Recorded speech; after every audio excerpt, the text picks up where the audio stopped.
jelaskan jamak tamam yang tak sampai 2 marhalah. Jamak tamam yang tak sampai 2 marhalah. Dia jamak ni rukhsah. Okey? Bila sebut jamak tamam, kita buat solat jamak, iaitu pada satu waktu 2 solat, tapi dalam keadaan tidak dikosarkan. Okey. Syarat sah nak jamak ialah kita berniat untuk pergi ke destinasi yang minimal 2 marhalah.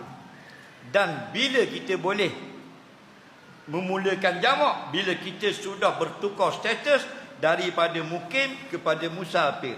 Makna kalau kita duduk di Pasir Minang, duduk dalam rumah, duduk di luar pagar, duduk dalam kereta depan rumah, kita duduk dalam mukim Pasir Minang, masih lagi mukim.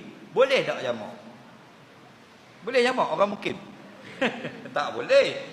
Bila boleh? Bila kita sudah bernama musafir. Bila kita nama musafir? Bila kita nak pergi Kuala Lumpur, keluar pada Pasir Minang sampai Binjai. Binjai sudah dikira benda yang lain. Orang tak kenal kita. Faham lagi? Kampung pun sudah beberapa kampung berlebih-lebihan. Maka sampai di Binjai, Allahu Akbar, baru boleh. Kenapa? Kerana selagi kamu duduk di Pasir Minang, orang kenal kamu dan kamu belum bertukar status musafir.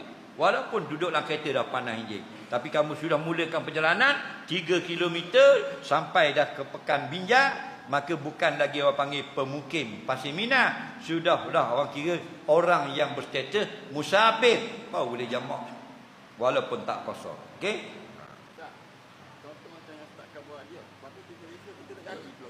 Tak jadi kita sudah jamak, yang mana dibuat dalam waktu sudah sah, yang bukan dalam waktu jadi solat sunat.